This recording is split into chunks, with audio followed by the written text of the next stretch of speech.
Olá, hoje vamos falar sobre a análise de Fourier. A análise de Fourier é uma ferramenta que é extremamente útil, não só na pesquisa, não só nessa área da pesquisa, mas é algo que vocês usam ou vão usar no futuro regularmente, indiretamente e diretamente, quando vocês pegam espectros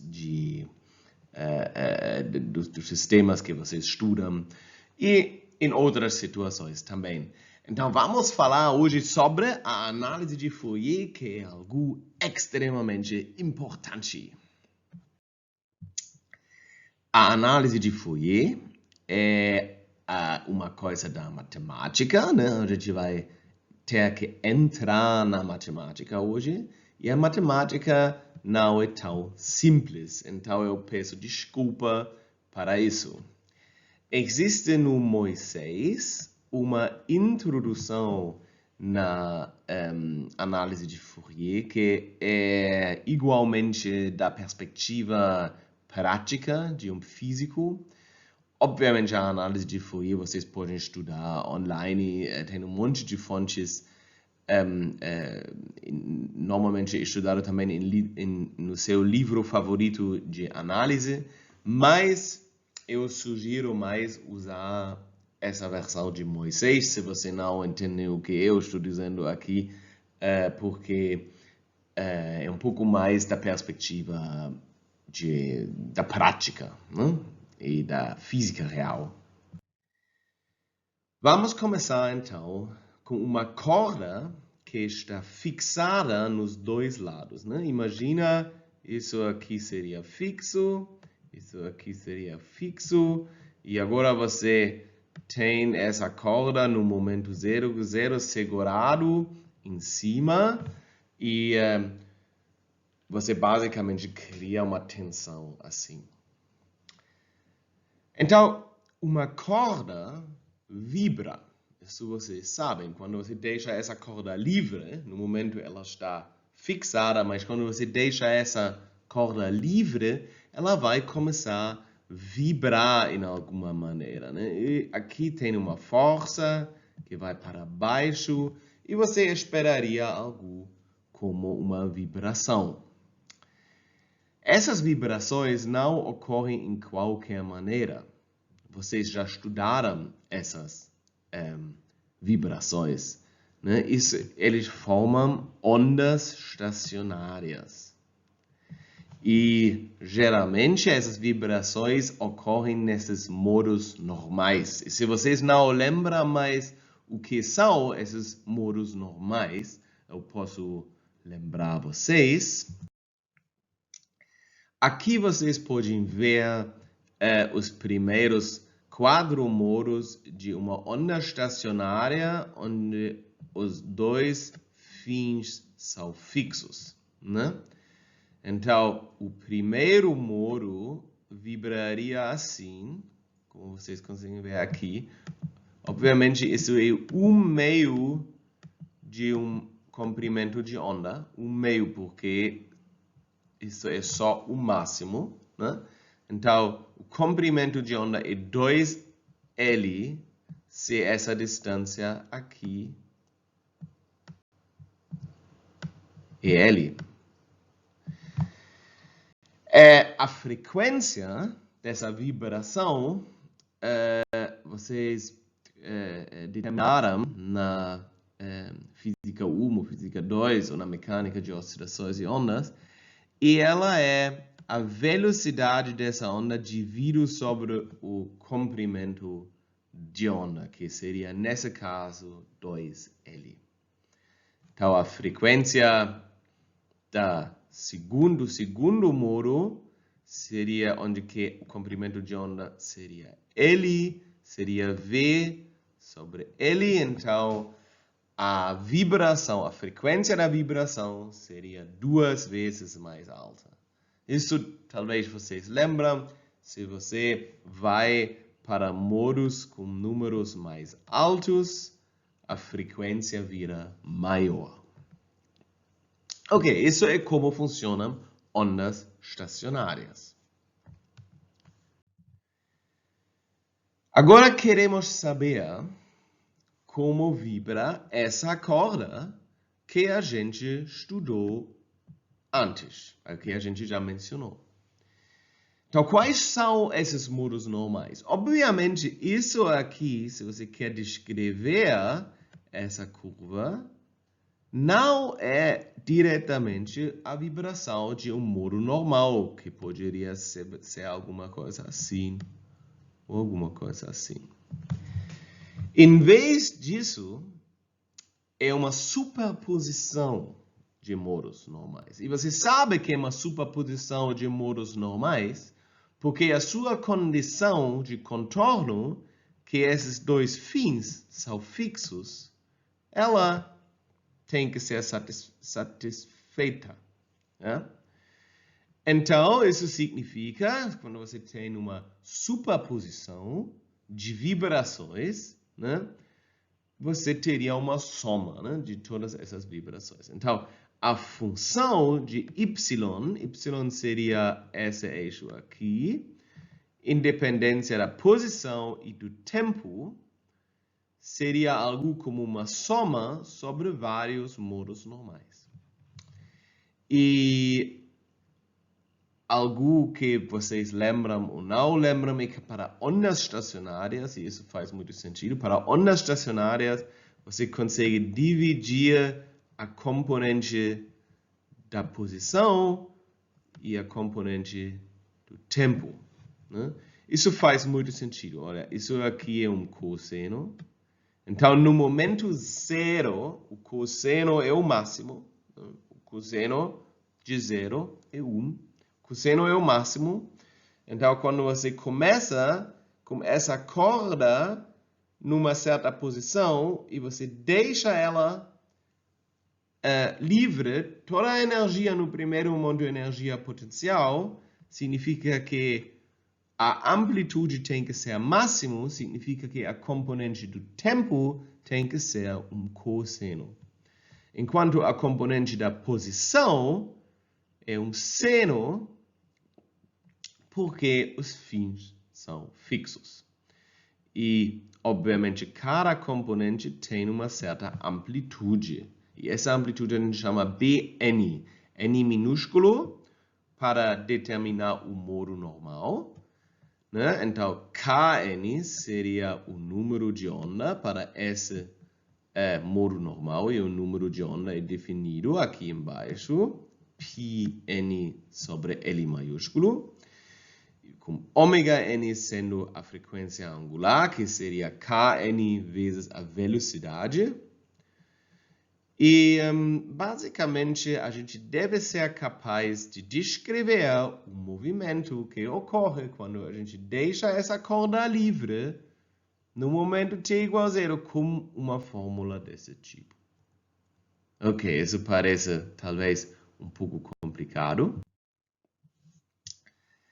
Mas isso significa nada mais que no momento t igual a 0, onde que isso aqui é 1, no momento t igual a 0, o cosseno é 1, a gente pode escrever a função numa forma assim, que y, independência de x, tem que ser a vibração do primeiro modo vezes alguma amplitude, mais segundo modo vezes alguma amplitude, mais terceiro modo vezes alguma amplitude, e assim continua. Agora, para fazer isso, a gente precisa saber quais são essas amplitudes. E isso se chama a análise de Fourier. O processo de como escrever uma função nessa forma e a determinação dessas amplitudes. Joseph Fourier foi um matemático francês, e ele tem um currículo um pouco mais interessante do que talvez outros matemáticos. Ele virou órfão com 10 anos por causa da morte dos pais. E ele se envolveu fortemente, politicamente, na Revolução francês, né? Vocês conseguem ver, ele tinha a idade certa no início dos seus anos 20 para se envolver fortemente na política, e ele era uma pessoa muito inteligente. Como vocês talvez sabem, na época da Revolução Francesa, foram discutidas todas essas ideias como criar uma democracia, como criar um Estado bom. E como ele foi fortemente envolvido politicamente, ele só tinha sorte que eles não tiraram a cabeça dele, porque durante a época da Revolução Francesa, normalmente sempre a geração depois tirou a cabeça da geração antes. Isso não aconteceu com ele, mas só por causa de sorte. Ele sim estava preso, mas outro detalhe sobre ele foi fortemente envolvido na decodificação da Pedra da Roseta. Então, esse cara realmente tem um impacto enorme, tinha um impacto enorme no mundo, e a coisa mais importante dele era a análise dele. Ok. A análise de Fourier, o que é exatamente? Vamos começar assim. A hipótese é: qualquer função monovalente com periodicidade 2π pode ser escrito como uma série de oscilações harmônicas. Significa seno e cosseno. Isso é agora para a periodicidade 2π. A nossa função não tinha periodicidade 2π, né? A gente simplesmente chamou L para essa corda, mas a gente vai resolver para a periodicidade 2π e depois a gente vai generalizar o resultado para periodicidades diferentes. Ok? E a função que a gente usa para descrever essa função, que com periodicidade 2π, seria essa função aqui com um termo constante no fim e uma soma sobre todos os cosseno e uma soma sobre todos os seno. Então, como a gente pode determinar A0, que eu marquei aqui como uma Então, a gente tem uma função, a gente quer com periodicidade 2π, e a gente quer escrever essa função nessa forma aqui. E primeiro devemos descobrir esse A0. E se vocês acham estranho que eu escrevi aqui A0 sobre 2, isso vocês vão entender mais adiante por que a gente faz isso. Então, para fazer isso, a gente tira o integral de menos π até π dos dois lados dessa equação. A gente não precisa de pegar o integral de menos π até π. A gente poderia também pegar o integral de 0 até 2π, que é a mesma coisa. A gente só quer tirar o integral sobre uma periodicidade. Por que a gente faz isso? Vocês vão ver. Porque se a gente faz isso, o integral de menos π até π, a gente consegue ver que esse fator 2 automaticamente tem que ser 0. Porque a periodicidade de cosseno vai ser, dependendo do seu m, vai ser 2π ou uma fração de 2π, significa π ou alguma coisa. Isso significa π ou meio π, blá, blá, blá. Isso significa que o integral tem que ser 0, né? Porque se você tem uma oscilação assim, né? Isso é um seno, e você pega esse integral de lá para lá, o total tem que ser 0, porque essa área é a mesma coisa como essa área. Ok. Obviamente, isso é válido tanto para o cosseno como para o seno. Significa que essas partes, as partes 2 e 3 da nossa função, viram zero. E o que permanece é o integral de menos π até π da função de f de x é igual ao integral de menos π até π de a0 sobre 2. E esse integral é fácil para calcular, tem que ser exatamente π vezes a0. E assim, a gente já achou o nosso a0, assumindo que a gente tem agora a nossa função f de x, que a gente precisa no início, a gente consegue calcular a0 simplesmente tirando o integral de menos π até π da função f de x e dividir o resultado com 1 sobre π e a gente tem a0. Pronto. Isso já é um sucesso enorme, porque agora a gente já conhece a0. Então, isso significa que o valor a0 sobre 2 é exatamente o valor médio da função, dividido pela periodicidade. Ok? Então, significa, por exemplo, se a nossa função é assim, oscila em volta de zero, esse valor a0 vai ser igual a zero. Mas, por exemplo, se a nossa função oscila em volta de um valor mais alto, esse valor vai ser exatamente a0 sobre 2. Ok? Então isso já ajuda bastante. Mas isso também não é uma surpresa, né? O valor, a constante no início da nossa soma é exatamente o valor médio. Porque todas as outras partes da nossa soma oscilam em volta desse valor. Agora precisamos de calcular os AMI e os BMI. Né? Então vamos começar com os AMI. Para isso, tiramos o integral de menos π até π, de novo, uma periodicidade, vezes cosseno nx dx dos dois lados. nx, ok? E vocês vão ver qual é esse sentido.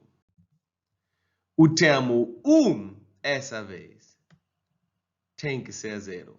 Porque as partes positivas e negativas de cosseno se cancelam. De novo, agora a gente tem aqui um integral sobre um cosseno com alguma periodicidade, que é uma fração de 2π, e por causa disso, aqui a gente tem o mesmo integral que a gente tinha antes, no caso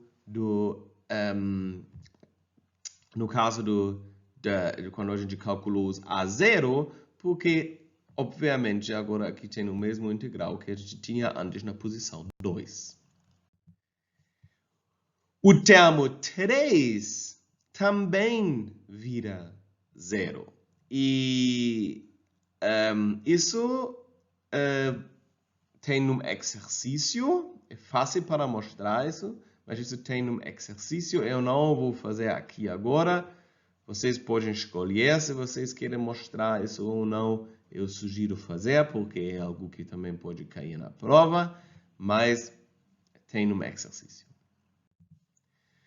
O termo 2 sempre vira zero, com a exceção de n igual a m. De novo, tem um exercício onde vocês devem mostrar isso. Assim, tudo que sobra é menos π, o integral de menos π até π de f de x vezes cosseno mx de x desse lado. E no outro lado, menos π até π, AM cosseno quadrada mx dx. Mas a gente conhece o integral de cosseno quadrada de menos π até π, que é exatamente π. E por causa disso, vira AM vezes π, o nosso integral. E isso significa que agora a gente consegue calcular os nossos AM como 1 sobre π vezes o integral de menos π até π f de x cosseno mx dx. Agora, a estratégia para o BM é óbvio, é muito óbvio. Essa vez, tiramos o integral de menos π até π de seno nx dx. E nos dois lados da equação. E, obviamente, vai ocorrer a mesma coisa como antes. Essa parte vai ser 0, essa parte vai ser 0, essa parte vai ser 0, com uma exceção quando m é igual a n, e a gente chega em Bm igual 1 sobre π, o integral de menos π até π, f de x seno de mx dx. Ok, com isso temos os termos de Fourier. A gente tem o A0, o AM e o BM, e a gente consegue ver agora porque a gente botou aqui A2, porque assim A0 e AM se calculam na mesma maneira e teoricamente a gente já até pode tirar essa parte e simplesmente fazer aqui a soma de M igual a 0 até infinito. Ja, isso é meio lógico e facilita tudo um pouquinho, mas obviamente é a sua escolha como vocês anotam a sua série de Fourier. Mas agora podemos brincar. Tá? Agora a gente tem os nossos AM e a gente tem os nossos BM. E vamos fazer agora, vamos calcular o exemplo mais simples que existe, né? A gente tem que fazer um exemplo para vocês entenderem o que a gente faz. E a gente escolhe o exemplo de uma função que tem o valor a de 0 até L e o valor menos a de L até 2L e entre os dois e assim é a periodicidade. Primeiro, até agora, a gente fez tudo para a periodicidade 2π. Mas essa periodicidade é 2L. Mas, obviamente, a correção é meio trivial, mas é importante que vocês entendam como funciona isso. Então, a gente definiu a função entre 0 e 2π. Podemos ver imediatamente que A0 meio tem que ser 0. Por quê? Não, porque a função oscila entre A e menos A. E a média da função é 0. Eu falei que a média da função é A0 sobre 2, então A0 sobre 2 é 0. Mas, como a gente... E agora a gente precisa de anotar a função para depois a gente consegue tirar esses integrais e a gente consegue ver que f de x é igual a para 0 até L e menos a para L até 2L. AM e BM se calculam nessa maneira aqui, ok? A nossa receita, tudo foi para radiano, mas a coordenada x é um comprimento agora, por exemplo, em metros. Temos que substituir a coordenada de radiano com πx sobre L. Isso é algo que que deve ser relativamente trivial para vocês. Eu sei que para alguns não é, mas isso é simplesmente como você determina a periodicidade do seu cosseno ou do seu seno. Então, a gente precisa de corrigir o seriado de Fourier para a periodicidade 2L, que seria que o M agora vira MP sobre L, e nos dois, tanto no seno e no cosseno. Obviamente, isso também tem consequências para os AMI e BMI,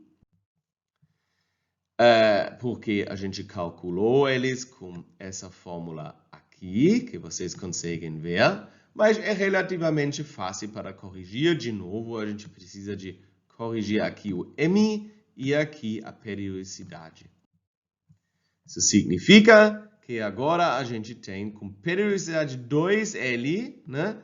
Aqui 1 sobre L, tá? E aqui f de x e a mesma correção como antes para a periodicidade.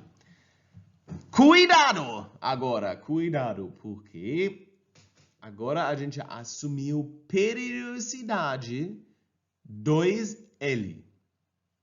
Dependendo do problema que você enfrenta, a periodicidade pode ser outra coisa. L, por exemplo. Quando ela é L, isso aqui seria não 1 sobre L em frente, mas 2 sobre L. Obviamente, porque o comprimento agora não é mais 2L, é L, e nesse lado você sempre tem 1/2 do comprimento. Ok. Então, vamos começar. Teoricamente, poderíamos agora começar com o cálculo dos termos de Fourier, passo a passo. A gente definiu a nossa função f de x. A gente tem a nossa receita, como calcular os termos de Fourier. E agora, se a gente quer trabalhar muito, a gente pode calcular eles. Mas vamos antes fazer algumas considerações para facilitar o nosso trabalho, que geralmente são relevantes.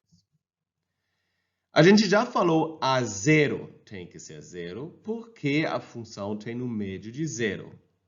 Lembra uma função? A função era a função retangular, que vai assim, assim, assim, assim. Né? Então, ela oscila em volta de 0, significa é 0. Agora, vamos assumir que a gente achou um valor para A1. Ok? A1 é o primeiro cosseno, é o cosseno com periodicidade 2L.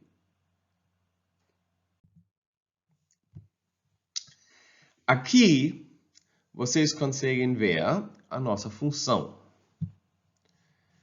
E um cosseno tem a estrutura de ser o máximo em 0, e aqui também, e vai fazer algo assim. Ok, vamos plotar ele de uma maneira mais rigorosa. Vai ser assim. Vai ser alguma coisa desse tipo. E isso aqui seria o nosso A1. Agora, podemos já ver que essa função seria máximo aqui, mínimo aqui, enquanto essa função está constante. Mesma coisa assim e mesma coisa assim. Você sempre tem uma distância, tanto como você ganha aqui, para aproximar a sua função original, tanto você perde aqui. Isso significa que essa função não pode fazer parte da série, porque ela é incapaz de aproximar a função retangular. AM, na verdade, diferente de m igual a 0, também não pode ajudar na aproximação. Porque a gente sempre vai ter esse problema com essa função. Olha aqui. Se você tem a periodicidade um pouco a próxima periodicidade possível, você vai ter algo assim, assim, assim. De novo, aqui mesmo o problema. Tanto como você ganha para aproximar, tanto você perde. Então, todos esses termos de cosseno têm que ser zero. E isso a gente descobriu só com o nosso cérebro. A gente não precisava calcular. Se vocês querem calcular, vocês podem calcular, mas a gente vai só calcular, nesse caso, os termos importantes. Essa aula já é suficiente, tem suficiente tempo, a gente não quer perder tanto tempo. Então, todos os AMI são zero. Um outro jeito de ver isso é que cosseno é uma função par. Par significa que f de x é igual a f de menos x. Mas essa função, a nossa função, essa função aqui, é uma função ímpar. Significa f de x é igual a menos f de menos x. E é impossível aproximar uma função par como uma função ímpar. E isso significa, finalmente, todos os AM são zero, ou AM igual a zero para todos M. E a gente pode fazer festa. Agora vamos dar uma olhada no B1. Isso aqui seria agora um seno com algum B1 que a gente não conhece, notificado. E a gente consegue imediatamente ver que a gente aproxima um pouquinho para a nossa função original, porque ela é negativo quando o seno é negativo quando a função é negativo e o seno é positivo quando a função é positivo. Ok, então isso significa que isso a gente deve calcular com certeza, porque vai dar algo diferente de zero. Então vamos fazer isso. Esses cálculos sempre precisam de muita atenção. Então prestem atenção, porque vocês vão ter que fazer cálculos desse tipo. Começamos assim. BMI, e isso é simplesmente a nossa fórmula, tem que ser 1 sobre L vezes o integral de 0 até 2L, que é o integral sobre a nossa periodicidade da função f de x vezes o seno mπ sobre L de x. E a gente deixa x livre primeiro. Além do fato que sabemos que começamos com m igual 1, mas a gente deixa livre porque a gente vai conseguir usar isso. Se vocês querem, vocês também podem calcular primeiro com m igual 1, mas eu acho normalmente mais prático calcular com m igual deixar m livre. Ok.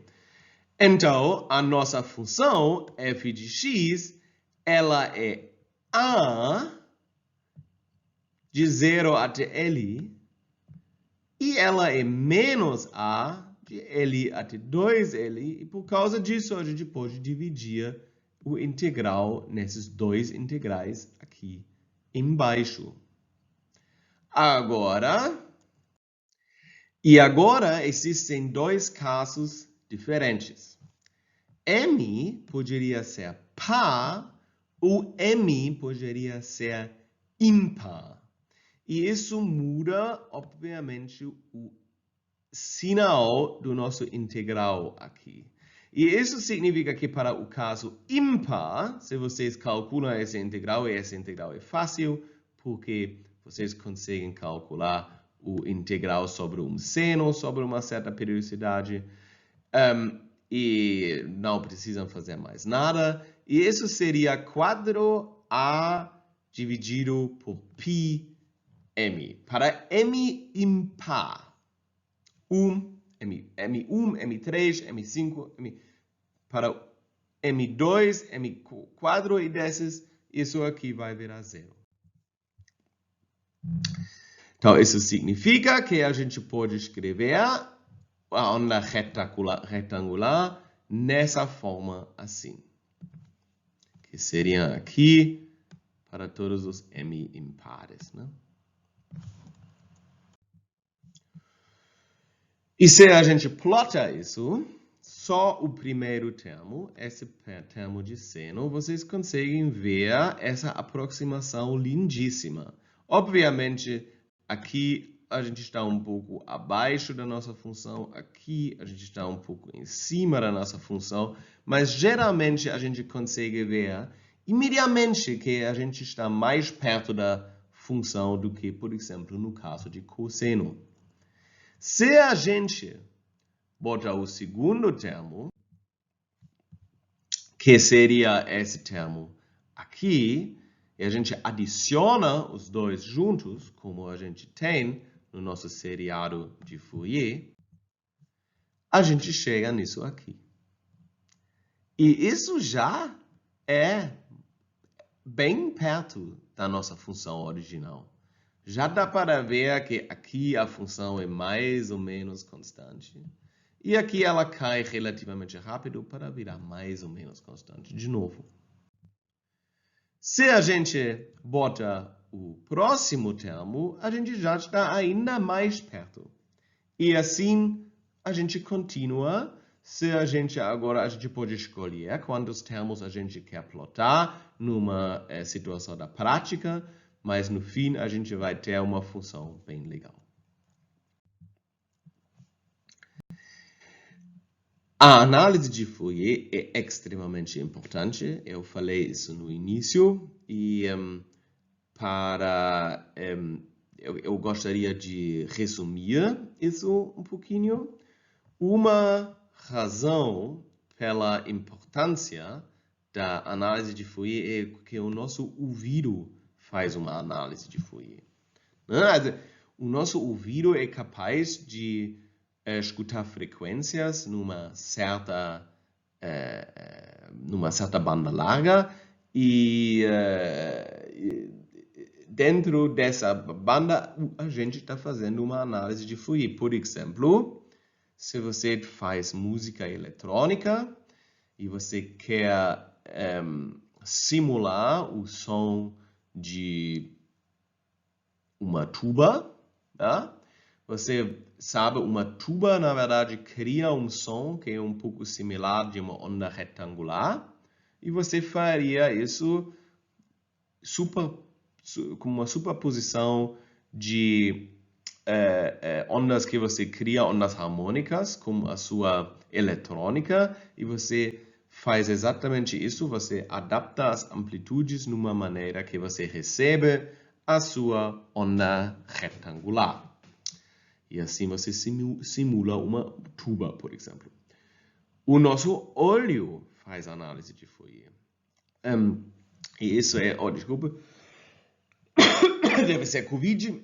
O nosso olho faz uma análise de Fourier. Isso é um pouco mais fascinante, né? O nosso olho só consegue ver certas cores, e se a gente quer simular algo, a gente faz exatamente a mesma coisa. A gente simular basicamente as frequências para cada as oscilações harmônicas. Quando vocês fazem experimentos de difração, que vocês vão fazer provavelmente na sua carreira, vocês vão fazer uma análise com uma transformada de Fourier. Vocês vão fazer um fast Fourier transformation, que também é um tipo específico de uma análise de Fourier. A transformada de Fourier, em geral, não é a análise de Fourier. Esse é um conceito um pouco maior e a gente vai entrar nisso, mas a fast Fourier transformation é um tipo de análise de Fourier. Finalmente, isso é a coisa mais interessante, o nosso universo em geral, por razões bem básicas, é composto de osciladores harmônicos. Osciladores harmônicos vocês têm em todos os lugares. Isso simplesmente tem a ver com o fato como forças funcionam, algo bem fundamental. A gente não vai entrar demais nisso agora, nessa disciplina em geral, sim. Mas vocês conseguem ver que a análise de Fourier é algo bem presente. Agora, geralmente os estudantes pedem mais exemplos. Vocês vão receber exercícios do meu lado e esses exercícios vão ser exemplos que vocês podem estudar, obviamente. Vocês podem resolver esses exercícios sozinhos e me dão as soluções e eu vou corrigir eles. Mas isso não vai dar pontos ou alguma coisa. A internet está cheio de exemplos para análises de Fourier de funções diferentes. Então, vocês realmente têm todas as ferramentas para aprender a análise de Fourier. Mas, obviamente, o primeiro passo seria, basicamente, dar uma olhada nos exercícios e, no futuro, a análise de Fourier durante essa disciplina, ela vai voltar muitas vezes. Então, eu espero que vocês vão aprender realmente, no fim dessa disciplina, como fazer uma análise de Fourier. Na verdade, eu vou dizer, se vocês só aprendem uma coisa dessa disciplina, deve ser a análise de Fourier. E com isso, eu digo tchau, até a próxima.